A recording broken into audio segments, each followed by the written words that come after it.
سبيل الدموع سبيل مريح. پھر پیچھے سے کیسے آتا ہے؟ پیچھے کیا ہے ہمارے؟ آخرت کو بلائے رکھتا ہے. جب کبھی موت کا خیال ہے تو کہتے یہ تم کیسے لوگوں کی طرح سوچتے ہو؟ دنیا میں جینے والے اور دنیا کو انجوائے کرنے والے ہر وقت موت کی باتیں نہیں کرتے. ہر وقت موت تمہارے ذہن پہ سوار ہے. چھوڑو موت کی باتوں کو، چھوڑو آخرت کو، جب آئے گی تو دیکھ لیں گے. پھر انسان پوری طرح آزاد ہو جاتا ہے جب آخرت کی فکر کے بغیر جیتا ہے. پھر دائیں طرف سے آتا ہے کیسے کہ اگر کسی طرح کچھ نیک کام کرنے کی توفیق ہو ہی جائے تو چھوٹی چھوٹی نیکیوں کو بڑا بنا کے دکھاتا ہے. تم بڑے نیک ہو، تم نے تو فلاں رات اتنے نفل پڑھے تھے اور فلاں کام ایسے کیا تھا. اور پھر بسا اوقات ان نیکیوں کا پرچار کرواتا ہے کہ انسان کر کے بار بار ان کا تذکرہ کرتا رہتا ہے، بار بار ان کا ذکر کرتا رہتا ہے، ریاکاری کرواتا ہے، حتیٰ کہ انسان کی وہ جو ٹوٹی پھوٹی نیکیاں ہوتی ہیں ان کو بھی ضائع کرا دیتا ہے. اور بائیں طرف سے آؤں گا کہ انسان کی برائیوں کے اوپر خوبصورت تعویلیں ڈالوں گا. خوبصورت ایسی، یعنی بدترین سے بدترین گناہ کے اوپر تعویلوں کے ایسے کور لپیٹوں گا کہ انسان کو اپنی برائی نظر ہی نہ آنے دوں گا. یعنی گویا چاروں طرف سے کہیں رکاوٹ ڈال رہا ہے، کہیں آخرت سے بے خوف کر رہا ہے، کہیں ریاکاری ڈال رہا ہے، کہیں کیے ہوئے غلط کام کے اوپر توبہ کرنے کی بجائے اس کو خوبصورت بنا کے دکھاتے ہیں، کیونکہ اس نے کہا تھا کہ میں ان کو ہر چیز خوبصورت بنا کے پیش کروں گا. تو یہ بھی ایک شیطان کی زبردست چال ہوتی ہے کہ انسان کو اس کی برائی برا لگنے کی بجائے اچھی لگنے لگے. یعنی جس انسان کو اپنی برائیاں نظر نہ آئیں بلکہ وہ اس کو اپنی خوبیاں نظر آئیں.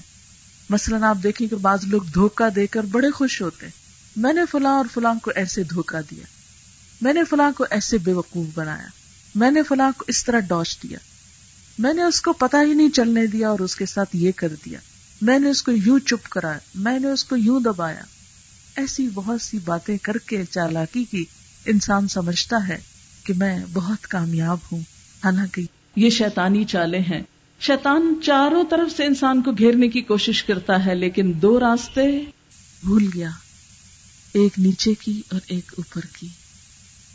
دو طریقے ہیں کہ اگر انسان ان پر کاربند ہو جائے تو شیطان کے چنگل سے نکل سکتا ہے، فرار حاصل کر سکتا ہے اور اللہ تعالیٰ کا قرب حاصل کر سکتا ہے. کیونکہ اس نے کہا تھا میں تیری طرف نہیں آنے دوں گا. لہذا اللہ کے قریب ہونے کا راستہ کیا ہے؟ نیچے کا راستہ، عاجزی اور سجدہ. واسجد واقترب. جب بھی کسی نیکی کے کام میں دل نہ لگے، کوئی کام مشکل لگے، مثلا ریاکاری آنے لگے، مثلا آخرت کا دل سے خیال جانے لگے، فوراً جھک جائیں، فوراً نماز نفل پڑھیں. نبی صلی اللہ علیہ وسلم کا طریقہ کیا تھا؟ جب آپ کو کوئی معاملہ مشکل پیش آتا فوراً نماز کی طرف دوڑتے. وَاسْتَعِینُوا بِالصَّبْرِ وَالصَّلَاةِ. اللہ سے مدد مانگو صبر اور نماز کے ساتھ، اور اللہ تعالیٰ سے گڑ گڑا کے دعائیں. اوپر کا راستہ، ہاتھ اوپر، یا رب العالمین تو میری مدد فرما. ایاک نعبد و ایاک نستعین. جو شخص اپنے رب کو یاد کرتا رہے گا، فاذکرونی اذکرکم.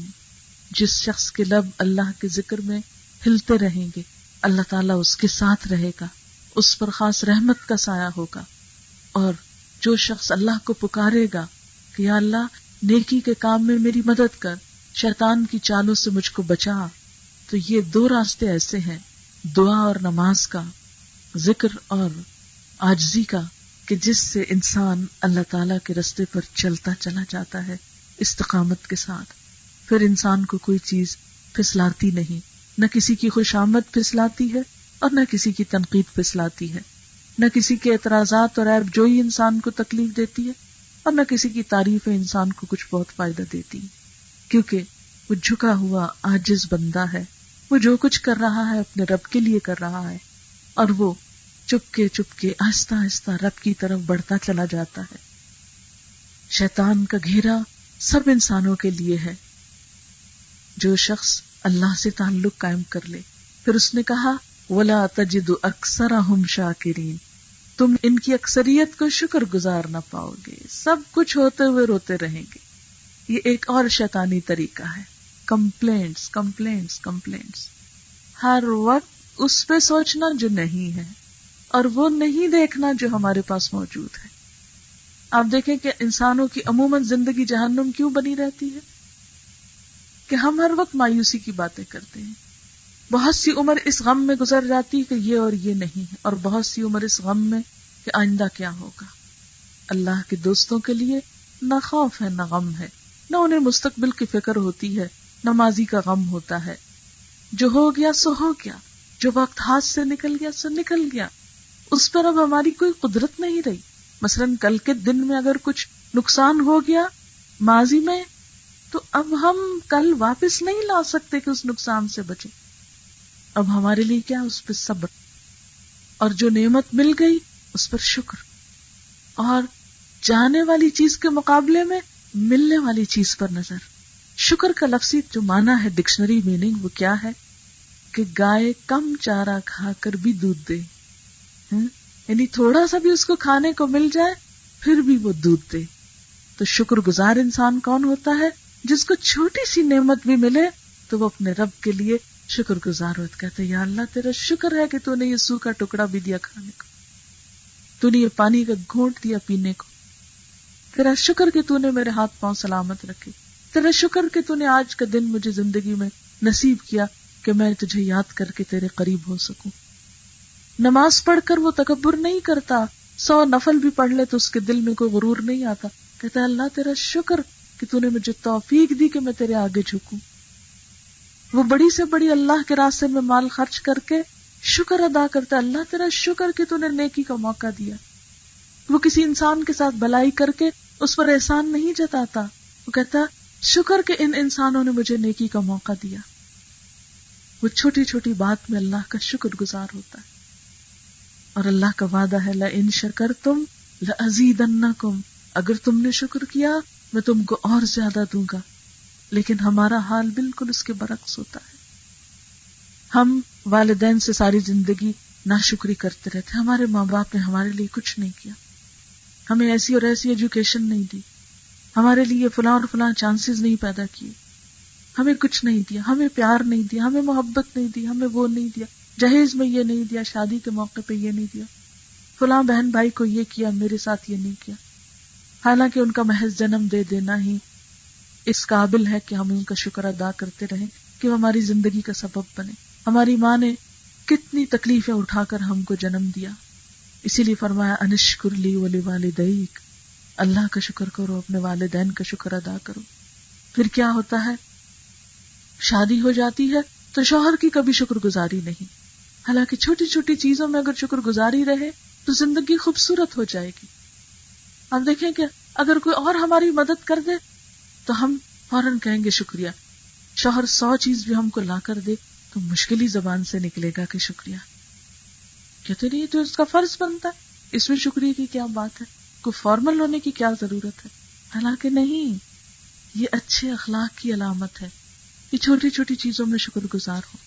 آپ صلی اللہ علیہ وسلم نے کیوں فرمایا تھا میں نے عورتوں کی اکثریت کو جہنم میں دیکھا ہے، اور اس کی بنیادی وجہ کیا بتائی کہ وہ شوہروں کی ناشکری ہوتی ہے، اور آپ نے خاص طور پہ اسپیسیفائی کیا کہ تم میں سے ایک اپنے ماں باپ کے گھر بن بیاہی بیٹھی رہتی ہے، پھر اللہ اس کو شوہر دیتا ہے، پھر اس سے بچے دیتا ہے، اس سے کئی خوشیاں ملتی ہیں اس کو، لیکن کبھی اس سے اگر کوئی کمی رہ جاتی ہے تو فوراً پکار اٹھتی ہے کہ میں نے اس گھر میں کوئی خوشی دیکھی ہی نہیں، فوراً ناشکرے پن پہ اتر آتی۔ تو یہ ناشکرا پن جو ہے یہ زندگی کو کانٹوں سے بھر دیتا ہے، اور یہ ایک شیطانی رویہ ہے۔ پھر اسی طرح ہر ایک سے کمپلینٹ، یہ فلاں مجھ سے اس طرح نہیں ملا، فلاں نے مجھ کو یہ نہیں دیا، فلاں نے مجھے یوں نہیں پوچھا، فلاں نے میرے ساتھ یہ نہیں کیا۔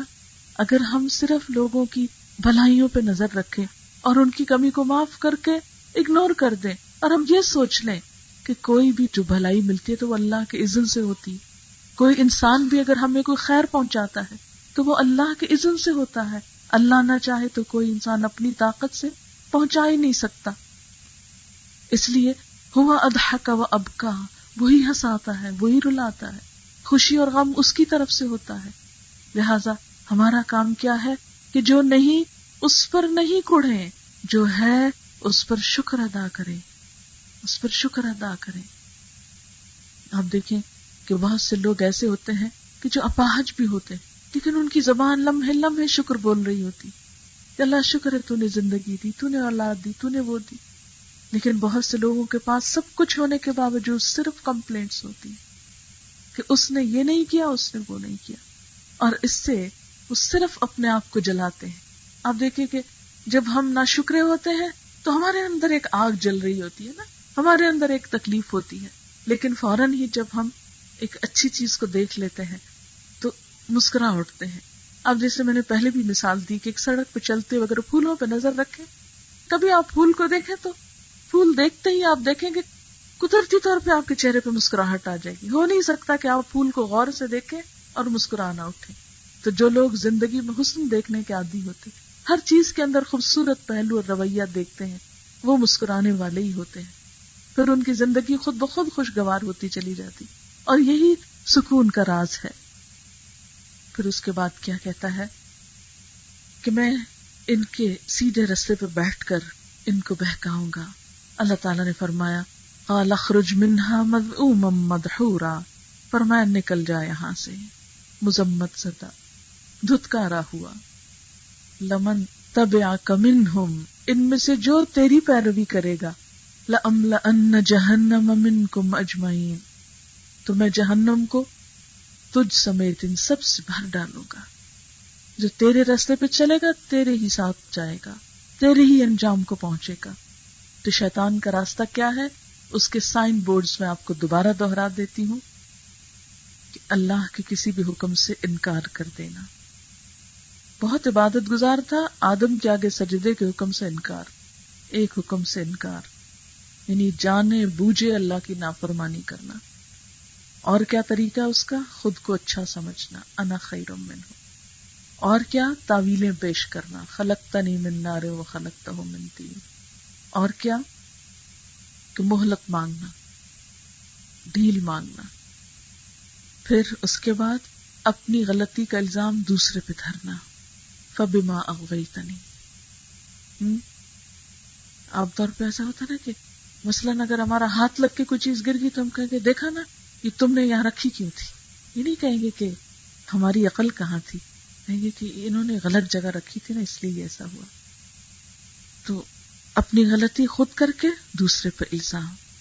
اور کیا شیطان کے راستے کا سائن ہے, یعنی ایک رحمان کا راستہ نا جسے صراط مستقیم کہتے, اور ایک شیطان کا راستہ ہے, اس پر بھی کچھ سائن بورڈ لگے ہوئے جس کو دیکھ کر آپ پہچان سکتے آپ کس راستے پہ جا رہے. اگر ان میں سے کوئی چیز ہمارے اندر ہے تو الارم ہے, ریڈ لائٹ جل رہی ہے کہ دیکھو خطرے کی علامت ہے, ان چیزوں سے باز آ جاؤ. پھر کیا, نہ خود نیکی کرنا نہ دوسروں کو کرنے دینا. پھر ناشکراپن. یہ سارے طریقے اور سائنس کس کے ہیں, شیطانی رویوں کی, شیطان کے کاموں کی. اللہ تعالیٰ کیا فرماتے ہیں, جو یہ کام کرے گا, جو ان طریقوں پہ چلے گا, میں ان سب سے جہنم کو بھر دوں گا. لأملأن جہنم, اور مجھ کو پرواہ نہیں. ایک اور جگہ پر بھی آتا نا, یوم نقول لجہنم هل امتلأت وتقول هل من مزید. جس دن ہم جہنم کو کہیں گے کیا تو بھر گئی, یعنی اتنے ڈالے جائیں گے اور پھینکے جائیں گے اس ناشکر پن کی وجہ سے, کیا تو بھر گئی.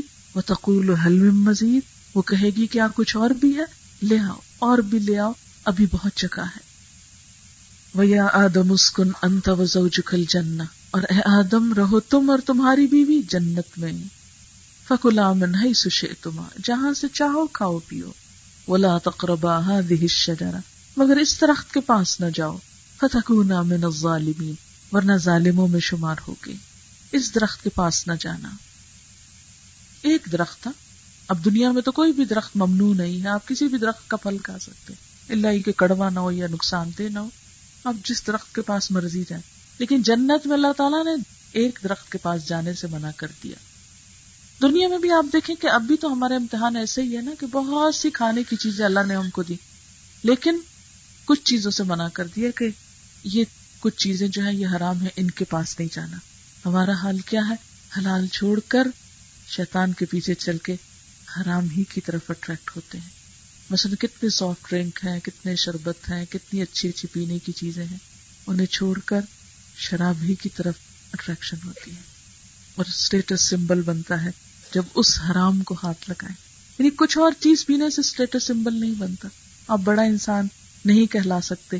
ہاں اس حرام کی طرف بڑھے تو شیطان ذہنوں میں ڈالتا ہاں اب یہ معیار پہ پورا اتر گیا ہے. ہاں؟ تو اللہ تعالیٰ نے کیا کیا؟ ایک درخت منع کر دیا، اس کے پاس نہیں جانا ورنہ ظالموں میں شمار ہو گئے.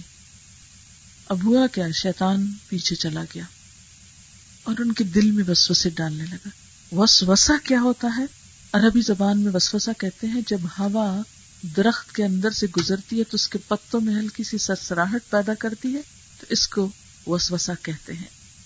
تو شیطان جو خیال انسان کے دل میں ڈالتا ہے، جو خاموش وسپرنگ کرتا ہے انسان کے دل میں، جس سے انسان کے اندر ایک اکساہٹ ہوتی ہے برا کام کرنے کی، اس کا نام وسوسہ ہے. اچھا، یہ عموماً برائی کی شکل میں نہیں محسوس ہوتا، یہ خوبصورت خیال بن کے آتا ہے، بہت بھا جاتا ہے انسان کو، اچھا لگتا ہے، انسان فوراً اٹریکٹ ہوتا ہے. فوسوس لہم الشیطان، شیطان آیا اور ان کے دل میں اس درخت کا خیال ڈالنے لگا. یعنی سب بلوا کے، پوری جنت بلوا کے کہا وہ ایک درخت ہے، چلو اس کے پاس چلتے ہیں.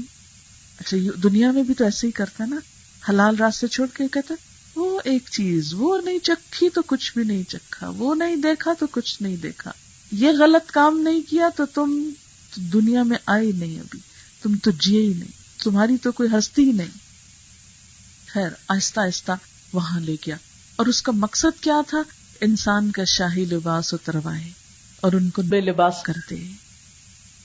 وقالا، اور کہنے لگا ما نہاکما ربکما عن ھذی الشجرہ، تمہارے رب نے تمہیں اس سے روکا ہی نہیں. اب بھی تو کہتے ہیں شراب کہاں حرام ہے، قرآن میں لفظ حرام لکھا ہی نہیں، آج بھی یہی کہتے ہیں. بہت سے غلط کاموں کو کہتے ہیں. پردے کا لفظ قرآن میں ہے ہی کوئی نہیں، حجاب لفظ کہاں لکھا ہے ہی نہیں.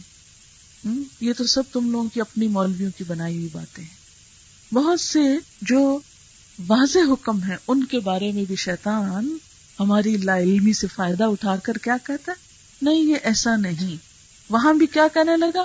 ما نہاکما ربکما عن ھذی الشجرہ، اس سے روکا ہی نہیں، ہاں الا، مگر یہ ہے کہ کہیں تم فرشتے نہ ہو جاؤ اور تم ہمیشہ رہنے والے نہ ہو جاؤ.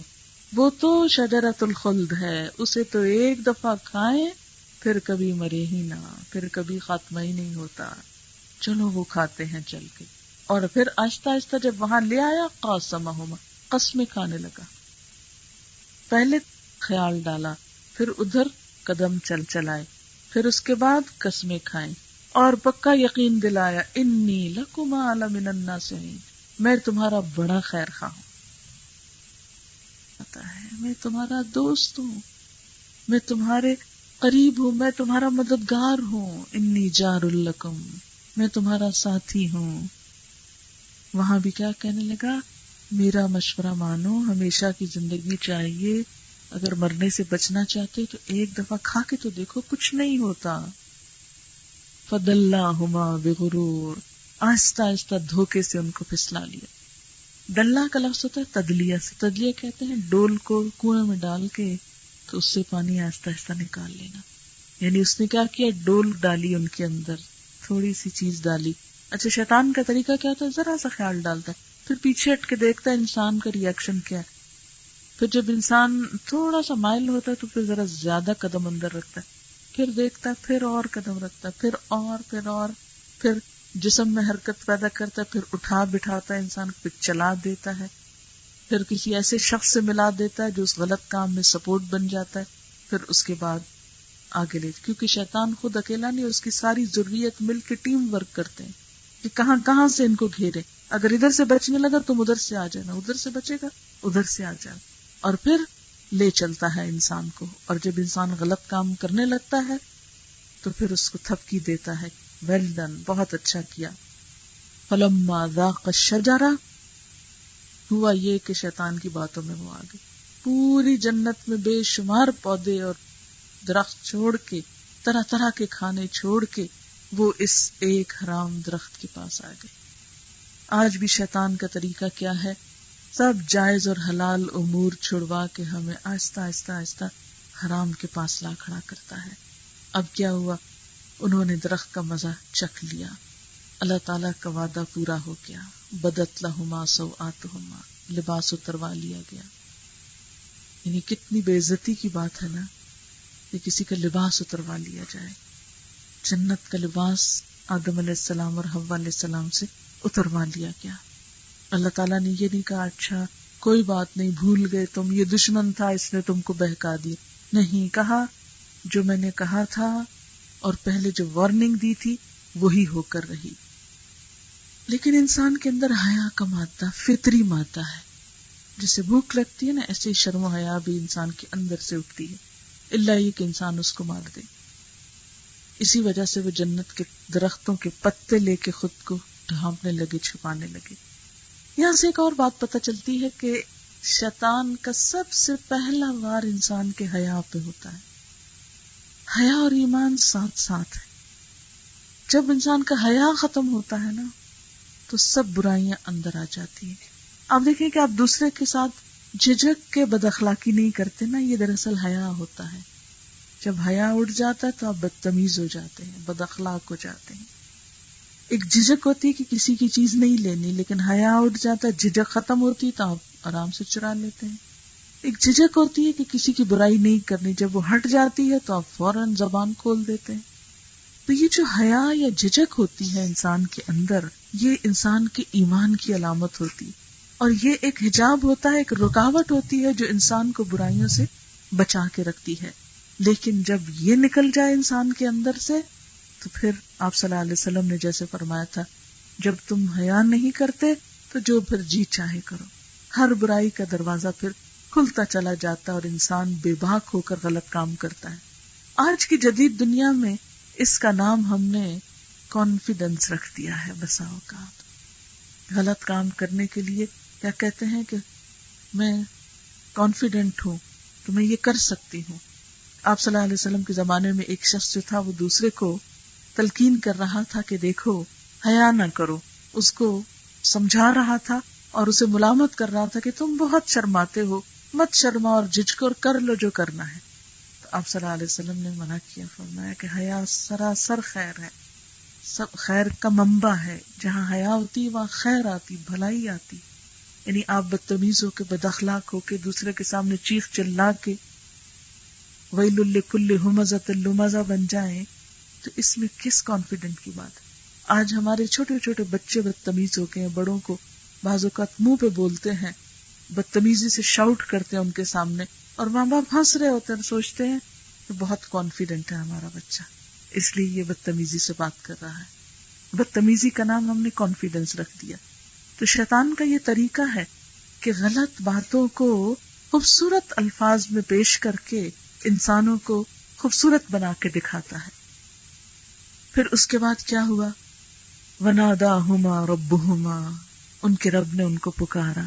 أَلَمْ أَنْهَكُمَا عَنْ تِلْكُمَا الشَّجَرَةِ، کیا میں نے تمہیں اس درخت سے روکا نہ تھا؟ شیطان نے تو کہا نہیں روکا. اللہ تعالیٰ نے فرمایا میں نے روکا تھا تم کو، یاد کرو. وَأَقُلْ لَكُمَا، اور تم کو کہا نہ تھا إِنَّ الشَّيْطَانَ لَكُمَا عَدُوٌّ مُبِينٌ، کہ شیطان تمہارا کھلا دشمن ہے. میں نے تمہیں وارن کر دیا تھا. قالا، دونوں پکار اٹھے، ربنا ظلمنا انفسنا، اللہ ہم نے اپنی جانوں پہ ظلم کر لیا. یہ انسانی رویہ ہے. شیطانی رویہ کیا ہے؟ انا خیر منہ خلقتنی من نار وخلقتہ من طین. انسانی رویہ کیا ہے؟ ربنا ظلمنا انفسنا، اللہ میں نے اپنی جان پہ ظلم کیا. اپنی غلطی کا اعتراف، اپنی غلطی کو مان لینا بڑا مشکل ہوتا ہے، لیکن ایک دفعہ کڑوی گولی اندر کریں پھر آپ دیکھیں کیسی نفس کی شفا ہوتی ہے. چھوٹی چھوٹی غلطیوں پہ دوسرے سے معافی مانگ لینا. آپ دیکھیں ہمارا یہ اخلاق انگریزوں نے لے لیا. ذرا سی کسی کو کونی لگ جائے، دروازہ لگ جائے کہ excuse me, I am sorry, ہماری زبان سے کیوں یہ باتیں نکل گئی. اردو میں کیا کہتے ہیں؟ کتنی دفعہ ہم کہتے ہیں مجھے افسوس ہے، کہتے ہیں کوئی ہے ہی نہیں یہ لفظ گویا. سوری کہنے کے لیے کیا لفظ ہے؟ انگریزی میں کوئی 2-4 دفعہ سوری کہیں بھی تو کہیں کہیں کہہ دیتے ہیں، لیکن جتنا کہنا چاہیے دن میں یا جتنی دفعہ کسی کے ساتھ کوئی چھوٹی موٹی اونچ نیچ ہو جائے اس طرح نہیں کہتے، کسی سے ایکسکیوز نہیں کرتے، ہر چیز کو اپنا حق سمجھتے ہیں اور پھر اسے کہتے ہیں یہ تو کانفیڈنس ہے، اس لیے جو چاہو دوسرے کو دباتے چلے جاؤ اور دوسروں کے ساتھ ظلم و ستم ڈھاتے چلے جاؤ. نہیں، اپنی غلطی مان لینا. مثلاً آپ دیکھیں کہ شوہر کے ساتھ بعض اوقات اونچ نیچ ہو جاتی ہے، بعض اوقات ہماری غلطی نہیں بھی ہوتی، لیکن اس موقع پر بھی اگر انسان عاجزی سے کام لیتے کہتے I'm sorry، میری ہی غلطی تھی، میں یہ نہ کرتی تو ایسا نہ ہوتا، تو آپ دیکھیں کہ دوسرا شخص بھی نرم پڑ جاتا ہے. لیکن اگر آپ تعویلیں پیش کرنا شروع کر دیں، آپ کی یہاں یہ غلطی، آپ کی یہ غلطی، تو اس سے نتیجہ کیا نکلے گا؟ جب ہم دوسرے کو یہ اگر منوا بھی لیں کہ یہ تمہاری غلطی، تو بس اس کے بعد کیا ہوگا؟ کیا اس سے دوسرے کی اصلاح ہو جائے گی؟ اس سے اصلاح نہیں ہو سکتی. پھر کیا ہوا؟ ربنا ظلمنا انفسنا وان لم تغفر لنا، اب ہم کو معافی چاہیے. اگر تو معاف نہیں کرے گا، وترحمنا، تو رحم نہیں کرے گا، لنکونن من الخاسرین، ہم ضرور خسارہ پا جائیں گے. اس سے کیا پتہ چلتا ہے کہ بندہ مومن کو یہ یقین ہے کہ معاف صرف اللہ کر سکتا ہے، رحم صرف اس کے ہاتھ میں ہے، اس کے سوا کوئی ملجا و ماوا ہے نہیں، کوئی چارہ ہے نہیں، کوئی بھاگنے کی جگہ ہے نہیں. مجھے اسی کی طرف لوٹنا ہے، مجھے اسی کی طرف رجوع کرنا ہے. لم تغفر لنا وترحمنا لنکونن من الخاسرین. ہم سب کو بھی یہی سمجھنا ہے. یعنی اس میں ہمارے لیے سبق کیا ہے کہ کانسٹنٹلی اللہ تعالیٰ سے رحم کی درخواست اور اپنی غلطیوں کی معافی، اور اس کے بندوں سے بھی معافی مانگ لینا جہاں کہیں زیادتی ہو جائے. قال اهبطوا بعضكم لبعض عدو، فرمایا اتر جاؤ یہاں سے. اب جنت میں تو نہیں رہ سکتے، یہ تو ایک ٹیسٹ تھا تمہارا، اور یہ بتا دیا گیا کہ جنت میں آنے کے لیے اللہ کی اطاعت ضروری ہے. نافرمانی سے جنت کا راستہ نہیں کھلتا، جنت کا دروازہ نافرمانی کی کنجی سے نہیں کھلتا، وہ کھوٹی کنجی ہے. اس کے لیے کیا چاہیے؟ سچی کنجی چاہیے، اور وہ اطاعت کی ہے. جب تک وہ نہیں ہوگی، اللہ کو راضی نہیں کرو گے، وہاں نہیں آ سکو گے. جنت تو ایک پرسکون بستی ہے، ان لوگوں کے لیے ہے جو اپنے دلوں میں کسی کے لیے کینہ اور حسد اور بغض نہ رکھتے ہوں. ان لوگوں کے لیے ہے جو اپنی زبان سے دوسروں کو اذیتیں نہ دیں. ان لوگوں کے لیے ہے جو اپنے دل میں کسی کے لیے میل نہ رکھیں. کیوں؟ اس لیے کہ اگر اللہ تعالیٰ ہر بد مزاج، اکھڑ، بد اخلاق، بدتمیز انسان کو جنت میں لاتے جائیں تو جنت رہ سکتی؟ جنت کیا بن جائے گی؟ لا تسمعوا فیہا لاغیہ. جنت کی خوبی تو کیا ہے؟ تم اس میں کوئی لغو بات نہ سنو گے، کوئی بد اخلاقی کی کوئی بےہودہ بات نہ سنو گے. وہاں تو الا قیلا سلاما سلاما، وہاں تو صرف سلامتی کی آوازیں ہوں گی.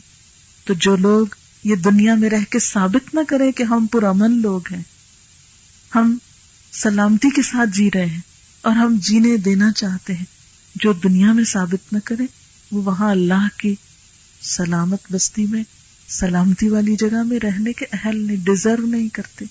آپ کو یہاں الاٹمنٹ کی نہیں جا سکتی، اس لیے کہ آپ کے اندر وہ بیسک کوالیفیکیشن نہیں. وَلَكُمْ فِي الْأَرْضِ مُسْتَقَرٌّ وَمَتَاعٌ إِلَىٰ حِينٍ، اور تمہارے لیے زمین میں ایک وقت تک ٹھہرنا ہے اور فائدہ اٹھانا ہے. دنیا کیا ہے؟ متاع، استعمال کی چیز، ضرورت کی چیز، فائدے کی چیز. جیسے آپ سفر میں ہوتے ہیں، کہیں پر رہتے ہیں، کوئی چیز استعمال کرتے ہیں، پھر جاتے ہوئے اس کو چھوڑ جاتے ہیں. بالکل ہمارا حال یہی ہے. ہم سب اس دنیا میں ایک سفر کی حالت میں ہیں. یہاں کسی کو کچھ بھی ملا، محل ملا یا جھونپڑی ملی، کچھ بھی ملا، سب یہیں چھوڑ کر جانا ہے. ساتھ کیا جائے گا؟ اچھا اخلاق، اچھی عادات، اچھے معاملات، نیکیاں، اللہ کی اطاعت، فرما برداری. تو جو شخص یہ ساتھ رکھتا ہو وہی کامیاب ہے. پھر فرمایا قال فیہا تحیون وفیہا تموتون ومنہا تخرجون. فرمایا اسی میں اب تم کو زندہ رہنا ہے، دنیا میں ہی رہو گے. وفیہا تموتون، یہی تم کو موت آئے گی. ومنہا تخرجون، اسی سے تم دوبارہ نکال لیے جاؤ گے، یعنی واپسی بھی لازم ہے. اس نے بھیجا، اسی کی طرف جانا ہے. عقل مند وہی ہے جو اس کو راضی کر کے جائے، جو دنیا میں اس امتحان میں یہ ثابت کر کے جائے کہ وہ اللہ کا فرما بردار ہے، وہ اللہ کا اطاعت گزار ہے، وہ کبھی بھی اللہ تعالیٰ کی نافرمانی کا سوچ نہیں سکتا، وہ اس کے ہر حکم پر لبیک کہتا ہے۔ ہم سب خود سے پوچھیں، کیا ہم اس کے احکامات پر سر جھکاتے ہیں؟ کہیں ایسا تو نہیں اس کی کسی بات پہ ہم کہیں یا اللہ باقی سب ٹھیک ہے یہ نہیں کر سکتے؟ نہیں، سب کر سکتے۔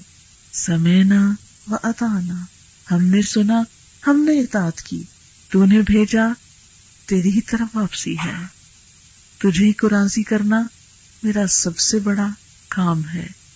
اگر تو راضی تو سب راضی، اور اگر تو راضی نہیں تو ساری دنیا کی رضا مجھ کو کوئی فائدہ نہیں دے سکتی۔ اللہ تعالیٰ سے دعا ہے کہ جس ٹیسٹ میں، جس امتحان میں ہم ڈالے گئے ہیں، اس میں ہم واقعی کامیاب ہو جائیں۔ وآخر دعوانا ان الحمد للہ رب العالمین۔ سبحان اللہ والحمد للہ ولا الہ الا اللہ واللہ اکبر ولا حول ولا قوة الا باللہ العلی العظیم۔ اللہم صل علی محمد وعلی آل محمد کما صلیت علی ابراہیم وعلی آل ابراہیم انک حمید مجید۔ اللہم بارک علی محمد وعلی آل محمد کما بارکت علی ابراہیم وعلی آل ابراہیم انک حمید مجید۔ ربنا آتنا فی الدنیا حسنۃ وفی الآخرۃ حسنۃ وقنا عذاب النار۔ ربنا لا تؤاخذنا ان نسینا او اخطأنا، ربنا ولا تحمل علينا إصرا كما حملته على الذين من قبلنا، ربنا ولا تحملنا ما لا طاقة لنا به، واعف عنا واغفر لنا وارحمنا أنت مولانا فانصرنا على القوم الكافرين۔ یا حی یا قیوم برحمتک نستغیث، لا الہ الا اللہ انت الحلیم الکریم، سبحان اللہ رب العرش العظیم والحمد للہ رب العالمین۔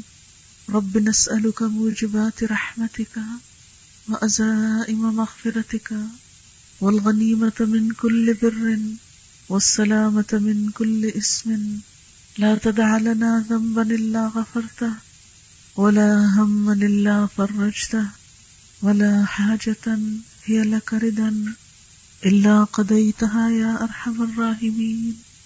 یا اللہ پاک، جو کچھ ہم نے پڑھا ہے اس میں جو بات تیری مرضی کے مطابق ہوئی ہے تو اپنی رحمت سے ہمیں اس پر عمل کی توفیق عطا فرما۔ یا اللہ، اس گفتگو میں اگر کوئی بات آپ کی مرضی کے خلاف ہو گئی ہو لا علمی میں، تو ہم سب کے علم کو درست کر دے، ہماری اصلاح کر دے۔ یا اللہ، ہمیں ہر نیکی کے کام کی توفیق عطا فرما اور ہر برائی سے بچا۔ اللہ تعالی ہمیں اپنا قرب نصیب فرما، ہمیں اپنی رضا سے نواز، ہمیں اپنی اطاعت کی توفیق دے۔ یا اللہ، ہمیں شیطان کے شر سے بچا۔ یا اللہ، ہمیں اپنے نفس کے شر سے بچا۔ یا اللہ، تو ہمیں ہماری ذات کو ہماری نگاہوں میں حقیر کر دے۔ یا اللہ، ہمارے اندر کا تکبر دور کر دے۔ یا اللہ، تو ہمارے اندر بہترین اخلاق پیدا کر دے، ہمارے اندر عاجزی پیدا کر دے۔ یا رب العالمین، تو ہمیں اپنا قرب نصیب فرما۔ یا اللہ، تو ہمیں اپنی کوتاہیوں پہ نظر کرنے کی توفیق دے۔ یا اللہ، ہمیں دوسروں کے عیبوں کی بجائے دوسروں کی بھلائیوں پہ نظر کرنے کی توفیق دے۔ یا اللہ، تو ہمیں اپنا قرب نصیب فرما۔ یا اللہ، تو ہم سے راضی ہو جا۔ یا اللہ، ہمارے سینوں کو ایمان کی نور سے منور کر دے۔ یا رب العالمین، تو ہمیں اپنے ان بندوں میں شامل کر لے جن سے تو راضی ہو جائے۔ یا اللہ، تو ہمیں اپنا شکر گزار بندہ بنا، اپنا فرما بردار بندہ بنا، اپنا اطاعت گزار بندہ بنا۔ یا رب العالمین، تو ہمیں ان کاموں کی توفیق دے جس سے تو راضی ہو جائے۔ اللہم وفقنا لما تحب و ترضا۔ یا اللہ، ہماری نیتوں کو صرف اپنے لیے خالص کر لے، یا اللہ ہمارے سارے اعمال، نیک اعمال کو ریاکاری سے بچا. یا اللہ ہماری اولاد کو ہماری آنکھوں کی ٹھنڈک بنا، انہیں دنیا اور آخرت کی کامیابی عطا فرما. یا اللہ انہیں مسلمان بنا. یا رب العالمین انہیں اپنا اطاعت گزار بنا. یا رب العالمین انہیں ہمارے لیے صدقہ جاریہ بنا. یا رب العالمین انہیں برائیوں سے بچا. یا اللہ ہم سب کو شرم و حیا عطا فرما. یا رب العالمین ہمیں اپنے کتاب کا بہترین فہم عطا فرما. یا اللہ تو ہمارے دلوں کو اپنے لیے نرم کر لے، اپنے لیے عاجز کر لے. یا رب العالمین ہماری نمازوں میں خشوع و خضوع پیدا کر دے. یا رب العالمین ہمارے اعمال ہمیں کبھی بڑے نظر نہ آئیں. یا اللہ ہماری نیکیاں ہماری نگاہوں میں چھوٹی کر دے اور ہمیں نیکیوں کی طرف دوڑنے کی توفیق دے، سبقت کی توفیق دے، آگے بڑھنے کی توفیق دے. یا رب العالمین تو ہم سب پر اپنی رحمت نازل فرما. یا اللہ جنہوں نے اس مجلس کا اہتمام کیا ہے، یا اللہ انہیں اس کی بہترین جزا عطا فرما. یا رب العالمین جو لوگ دور دور سے چل کر آئے ہیں، یا اللہ ان کا آنا قبول فرما. ان کے قدم قدم کو ان کے لیے آثار لکھ لے، ان کے نیکیوں کے آثار میں شامل کر لے. یا اللہ سب کی کوششوں کو قبول فرما.